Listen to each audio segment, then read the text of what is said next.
Dan ibadah nggak boleh mengalah, Pak. Paham Pak ya? Urusan dunia itu yang harus ngalah. Antri makan, antri minum, duluan. Urusan jabatan, duluan yang lain, Pak. Makanya ada sebuah tempat, namanya tempat keikhlasan, Pak. Bagaimana para sahabat bermusyawarah itu ya, sampai 3 hari 3 malam untuk menentukan siapa khalifah, kepala negara pengganti Rasulullah SAW sebagai kepala negara, bukan sebagai nabi itu Pak. Ya, kenapa sampai 3 hari 3 malam Pak? Karena deadlock. Bukan apa itu? Bukan suaranya sama Pak, bukan. Tapi nggak ada yang mau Pak. Ada salah satu partai mengadakan raker tuh Pak tuh, menentukan siapa capres. Itu angkanya tipis-tipis saja Pak. Satu dapat 32 DPW kan gitu ya. Satu dapat 29 DPW.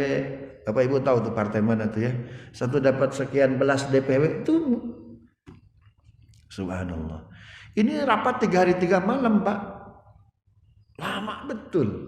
Kenapa? Karena sahabat nggak ada yang mau jadi khalifah. Subhanallah. Hingga Umar bin Khattab ya itu melakukan apa itu? Deklarasi memproklamirkan siapa?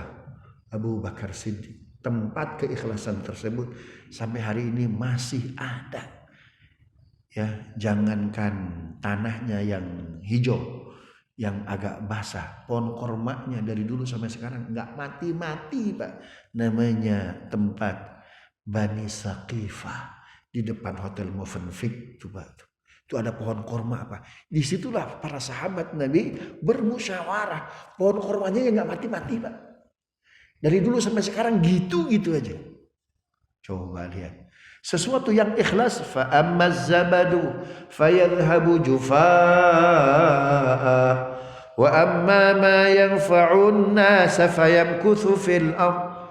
Sesuatu yang berasal dari keikhlasan itu seperti karang batu di tengah ombak Pak, diterjang oleh badai, oleh ombak, kokoh dia.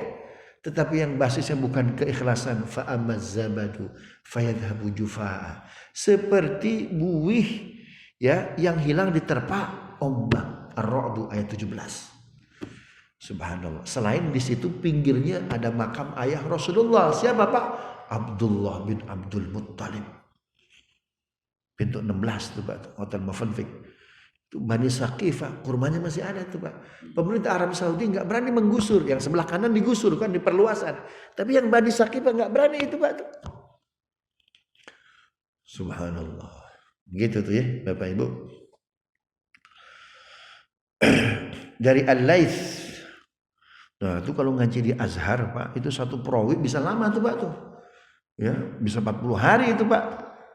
Ini kita ini semua perawi satu pertemuan selesai itu Pak tuh ya. Dari Imam Al-Laits, dari ayahku, dari kakekku. Makanya Imam Al-Laits apa? Dari ayahku, dari kakekku. Memang beliau itu darah biru tuh Pak, darah biru urusan dunia, darah biru urusan agama. Ulama-ulama semua tuh ayahnya, kakeknya. Dari Uqail bin Khalid, dari Ibnu Syihab, dari Urwah bin Zubair, ia berkata, aku mendengar Aisyah istri Nabi SAW bersabda, ya faraja'a ila Khadijah, kemudian Aisyah itu mendengar hadis ini selain dari suaminya Rasulullah SAW, juga ia bermimpi ya ketemu Khadijah dalam mimpinya Aisyah itu Pak. Ya, jadi memang rata-rata para ulama, para aulia, sahabat tabi'in itu ketika akan diistimewakan Pak, buah dari amal solehnya, buah dari ibadahnya, dari keikhlasannya, keistiqomahannya, apa itu Pak? Mimpi yang baik. Ya, mimpi yang baik. Ibrahim alaihissalam ya itu menerima wahyu untuk menyembelih Ismail itu dimulai dari mana? Mimpi. As-Saffat ayat 100. Ya bunayya inni ara fil manam anni azbahuka fanzur madza tara. Ya wahai putraku, tadi malam ayah bermimpi menyembelih engkau. Bagaimana sikapmu? Itu semuanya dari mimpi, Pak. Kemudian Khadijah menceritakan hadis ini ya itu kepada Yunus dan Ma'mar. Kemudian ia berkata, kata Khadijah, awwalu ma budi'a bihi Rasulullah sallallahu alaihi wasallam minal wahyi, wahyu pertama yang diterima oleh Rasulullah sallallahu alaihi wasallam ar-ru'ya shadiqah, mimpi yang benar. Begitu tuh Pak tuh. Karena itu Bapak ibadahlah Pak. Kalau kita belum sampai kepada kualitas, kuantitas Pak. Namanya sholat daim. Untuk sampai kepada sholat khusyuk Pak, Imam An-Nawawi dalam kitab Riyadhus Shalihin itu memberikan 2 tahap. Kita kan sholat terus tapi khusyuknya susah betul Pak. Kata Imam An-Nawawi, sholat khasyi'un itu kakinya 2. Satu sholat daimun atau sholat kuantitas Pak. Yang kedua sholat muhafizun. Dalilnya surat apa? Al-Ma'arij. Apa arti Al-Ma'arij Pak? Tangga. Untuk sampai kepada tangga mi'raj, tangga khusyuk Pak, maka lakukan yang pertama apa? Walladzina hum fi salatihim daimun. Kalau nggak salah 34 Al-Ma'arij juz 29. Ya, adalah orang-orang yang senantiasa sholat kuantitas, Pak. Imam Malik sholat sunatnya 70 rakaat tiap hari, Pak. Ini namanya sholat daim. Dari mana tuh 70 rakaat, Pak? Wajib 17 rakaat. Ya, sholat apa itu? Sholat duha 12 rakaat. Berapa? 29. Kemudian tahajud 8 rakaat. Berapa itu? 37. Witir 11 rakaat. Berapa Pak? Hitung Pak. 47 48. Pak ya. Kemudian hajat 4 rakaat. Berapa tuh Pak? 52. Ya. Salat sunat wudu 2 rakaat. Berapa? 54. Kemudian sholat tasbih 4 rakaat. Berapa tuh Pak? 58. Kemudian sholat tobat 2 rakaat. Berapa? 60. Kemudian apa itu? Ya sisanya yang 10 tuh Pak. Itu bisa sholat hajat 10 rakaat. Ya. Maaf, rawatib. Ya. Tadi 58 ditambah rawatib 12 rakaat. Ya, qabliyah subuh 2, qabliyah zuhur 4, ba'diyah zuhur 2. Kemudian ba'diyah maghrib 2, ba'diyah isya 2. 70 Pak. Ya, 70 rakaat. Itu Imam Malik, Pak. Ya. Nah, baru setelah itu Bapak pakai ayat wasta'inu bisabri wassalah. Minta tolonglah kepadaku dengan sabar dan sholat. Jadi sabar itu sabar, tapi yang dikerjakan apa Pak? Sholat. Gitu ya. Itu Imam Malik 70 rakaat Pak. Namanya sholat apa? Daim. Untuk sampai kepada khusyuk, kuantitas dulu kejar Pak. Ini cuma 17 rakaat. Bu, berapa nih baju? 50.000. Bagaimana kalau 17.000? Oh, golok keluar Pak. Bagaimana 50.000 ditawar 17.000? Subhanallah. Bu, berapa nih baju? 50.000. Subhanallah. Bungkus Pak. Pedagang itu amat senang kalau harga pertama dia beli. Sholat ini dari Allah aslinya berapa Pak? 50. Kudunya kita kerjain berapa? 50. 17 wajib, 8 tahajud. Berapa? 20? 25 ya. Kemudian witir 3, 28. Kemudian tahajud 12. Berapa? 40. Berapa ya? 40. Kemudian salat apa lagi tuh? Salat rawatib 10. Tuh. Kalau Imam Syafi'i dia di 50, Pak. Tapi sholat sunat mutlaknya 100 rakaat. Dalam Sahih Bukhari ada babu khamsina rakaatan inda ashabin Nabi sallallahu alaihi wasallam, bab 50 rakaat. Maksudnya itu, Pak. Ya. Wajib 17, witir 3, 20, tahajud 8, 28, kemudian rawatib 10, 38, duha 12, 50. Itu tuh, Pak. Lebih boleh, kurang jangan. Namanya sholat apa, Pak? Daim, sholat kuantitas. Oleh malaikat, Pak, dilirik aja enggak, Pak, cuma 17 rakaat. Iya, cuma 17.000. Jadi malaikat tuh itu seperti itu, Pak. Apa itu seperti orang tawaf enggak bisa cium hajar aswad, coba apa? Bismillahirrahmanirrahim. Salam bro ya. Cuma gitu doang tuh, Pak. Enggak ditoel, enggak ditanya. Subhanallah. Tapi yang sholatnya bagus, kita berdoa, malaikat ngaminin, Pak. Keren betul. Ya, keren betul. Imam Ali bin Abi Thalib itu, Pak, habis sholat jarang doa. Ya, kenapa? Karena malaikat begini terus. Malu, Pak, Allah ngabulkan doanya. Coba. Kalau kita, Pak, kesel nggak dikabulkan terus. Ali itu habis sholat jarang doa, Pak, jarang, Pak. Kenapa? Karena ada yang selalu mengaminin. Amin. Kata Ali, ya Rasulullah, aku kok kalau selalu ketika berdoa, apalagi habis tahajud, itu ada yang amin di belakang. Itu malaikat, katanya, sedang mengamini doamu. Maka setelah itu, Pak, Ali itu kalau doa dalam hati aja itu, Pak, nggak pernah ngangkat, Pak. Kenapa? Malu Allah kabulkan doa. Makanya Ali bin Abi Thalib itu nggak pernah khatam Quran. Siapakah di antara sahabatku yang menghatamkan Quran per 3 hari? Oh, semua angkat tangan. Ali dia. Siapa sahabatku yang menghatamkan Quran per 5 hari? Berarti sehari berapa? 6 juz. Angkat tangan. Per 5 hari angkat tangan. Ya, per 10 hari berarti sehari berapa? 3 juz. Angkat tangan. Ali diam aja.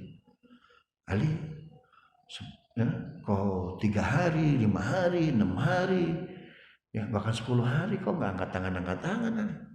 Ya Rasulullah, aku nggak pernah hatam Quran. Wih, kaget Nabi. Kata bapak-bapak, cocok. Berarti saya dapat dalil. Dapat dalil. Kenapa Ali kok bisa begitu? Aku kalau baca Al-Baqarah ayat 201, itu aku nggak pernah baca Rasul. Ayat 200 langsung loncat 202. Apa ayat 201, Pak? Rabbana atina fid dunya hasanah wa fil akhirati hasanah wa qina adzabannar.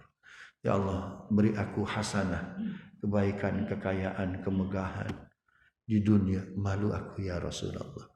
Nikmat yang Allah berikan kepadaku banyak betul. Mau minta nikmat yang baru. Subhanallah. Kalau kita, Pak, doa begini nggak datang malaikat, Pak. Nggak datang malaikat. Subhanallah. Sama halnya seperti Umar bin Khattab, Pak. Ya.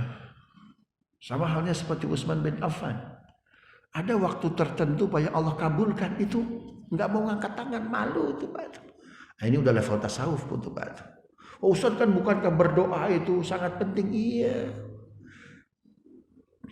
Quran itu berbicara pada level umum, Pak. Janganlah kau mengepalkan tangan, juga jangan melonggarkan. Kan begitu, Pak. Maksudnya jangan terlalu pelit, juga jangan terlalu longgar. Itu bahasa Quran, Pak.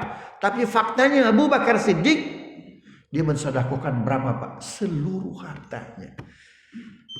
Apa artinya? Dia melampaui, Pak. Tuh, subhanallah. Sama seperti itu tuh. Begitu ya. Nah, kata Khadijah, kata Aisyah, wahyu. Ini, Pak, Bapak Ibu yang dimuliakan Allah, inilah hadis-hadis yang amat sedikit ya, yang didengar oleh Khadijah, yang disaksikan oleh Khadijah dari siapa? Dari Rasul sallallahu alaihi wasallam. Khadijah cerita ke putri-putrinya, cerita ke Zainab, cerita ke siapa? Ke Ruqayyah, cerita ke Ummi Kulthum, cerita ke siapa? Ke Fatimah. Bahwa wahyu pertama ayah itu adalah mimpi yang benar. Mimpi itulah yang membawa ayah untuk sering berdiam diri. Di mana? Di Gua Hiro. Jadi Gua Hiro itu tuh Pak, itu adalah sebuah kesimpulan dari siapa? Mimpi-mimpi Rasulullah Sallallahu Alaihi Wasallam. Karena itu jangan pernah salahkan para aulia, senangnya nggak di kota, Pak. Ya, senangnya apa tuh Pak? Menyendiri. Tetapi efek dari doanya semesta, Pak. Ya, makanya bahasa Quran dalam surat Yasin, was'alu ahlal qaryah. Tanya kepada penghuni kampung. Kenapa? Hatinya lebih bersih itu Pak. Gitu tuh ya. Nah, jadi yang mengantarkan Nabi di Gua Hiro ya, itu adalah kesimpulan dari mimpi-mimpi Nabi, Pak. Nah, kita pun sama demikian, Pak, agar diberikan oleh Allah mimpi-mimpi yang baik sebagai kompas kita, Pak, sebagai Google Map kita mesti kemana kita nih, Pak, subhanallah. Maka lakukan amal soleh, lakukan kebaikan, istiqomah. Nanti oleh Allah, Pak, dikasih jalan ke sini, ke sini, ke sini, ke sini, ke sini. Subhanallah. Seperti halnya Nabi, ya, itu tahannus, dia berdiri di Gua Hiro yang mengarahkan Allah lewat mimpi-mimpinya. Kenapa Nabi melakukan itu? Ada kegelisahan. Kok orang tawaf telanjang, kok orang kerja nggak dibayar, kok orang zina biasa-biasa aja tuh Pak, nggak cocok dengan logika. Maka ya Tuhanku, berikan aku ini petunjuk, jangan sampai aku sama seperti mereka. Maka dalam surat Ad-Duha apa Pak? Wa wajadaka dhallan fahada. Muhammad, Allah dapati engkau itu dhalan, tersesat. Maksudnya apa? Kondisi ketika itu semua manusia tersesat. Andai kan Allah nggak intervensi, sesat engkau. Fahada. Maka Allah memberikan hidayah. Hidayah itu muncul dari siapa Pak? Nabi minta. Ya, ada kegelisahan dari Nabi SAW ini. Kalau kita hati kita biasa-biasa saja, tidak ada kegelisahan dari kezaliman, dari kemungkaran, dari kemaksiatan, itu udah butak tuh Pak tuh. Ya, kata Nabi, la yabqa minan nubuwati illa al-mubasyirat. Para nabi itu sudah selesai. Tetapi terus Allah memberikan fungsi-fungsi kenabian kepada orang-orang setelahnya manusia melalui apa Pak? Mimpi-mimpi yang baik. Inilah salah satu tugas Jibril, Pak. Jibril tidak lagi menurunkan wahyu, tapi Jibril oleh Allah datang untuk hadir dalam setiap tidur kita, mimpi-mimpi kita. Karena kau rajin ibadah, karena kau istiqomah, karena kau ikhlas. Ini jalannya. Nanti begitu tuh Pak. Gitu ya. Wallahu a'lam bishawab. Saya mohon maaf Pak, ada acara jam 6:30 di Cibubur Pak. Jadi saya tidak sampai selesai. Insya Allah tanya jawabnya di bulan depan. Penutup Bapak Ibu persiapkan kurban yang terbaik. Ya, persiapkan kurban yang terbaik. Orang yang berkurban, insya Allah Muharram, Safar, Rabiul Awal, Rabiul Akhir, Jumadil Awal, Jumadil Akhir, Rajab, Sya'ban, Ramadan, Syawal, Zulqa'dah, sedekahnya gampang, infaknya gampang. Karena bulan ini bulan Allah menyegel tradisi kita. Kalau kita di bulan Ashhurul Haram ini, Zulqa'dah, Zulhijjah ahli ibadah, insya Allah Allah segel Anda ahli ibadah. Kalau kita kurban di bulan Zulhijjah, Zulhijjah itu bagian dari 1/4 bulan yang Allah muliakan. Kita berkurban tuh Pak, insya Allah Allah segel Anda ahli infak, Anda ahli sedekah. Gitu ya. Inilah 4 bulan. Di bulan Zulqa'dah, Zulhijjah, Muharram, Rajab, Allah menyegel tradisi kita, tabiat kita. Maka publikasikan amal terbaik, akhlak terbaik. Jangan pernah melakukan maksiat. Kalau Allah mentradisikan kebaikan, maka Allah juga akan menyegel tabiat keburukan kita. Kalau kita kikir, kita ahli maksiat, khawatir disegel juga ahli maksiat. Rabbana zalamna anfusana wa illam taghfir lana wa tarhamna lanakunanna minal khasirin. Allahumma ati nufusana taqwaha wa zakkiha anta khairu man zakkaha anta waliyuha wa maulaha. Bismillahirrahmanirrahim.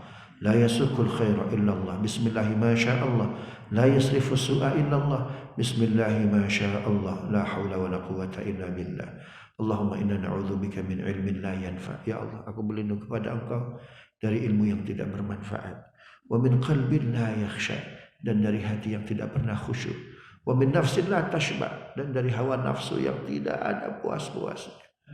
Wa min du'ain la yusma 'alaiha, dan dari doa yang tidak pernah kau dengar. Rabbana atina min ladunka rahmatan wa hayyi lana min amrina rasyada.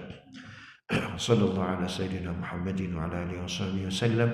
Walhamdulillahi rabbil alamin. Subhanakallahumma rabbana wa bihamdika asyhadu an la ilaha illa anta astaghfiruka wa atubu ilaik. Assalamualaikum warahmatullahi wabarakatuh.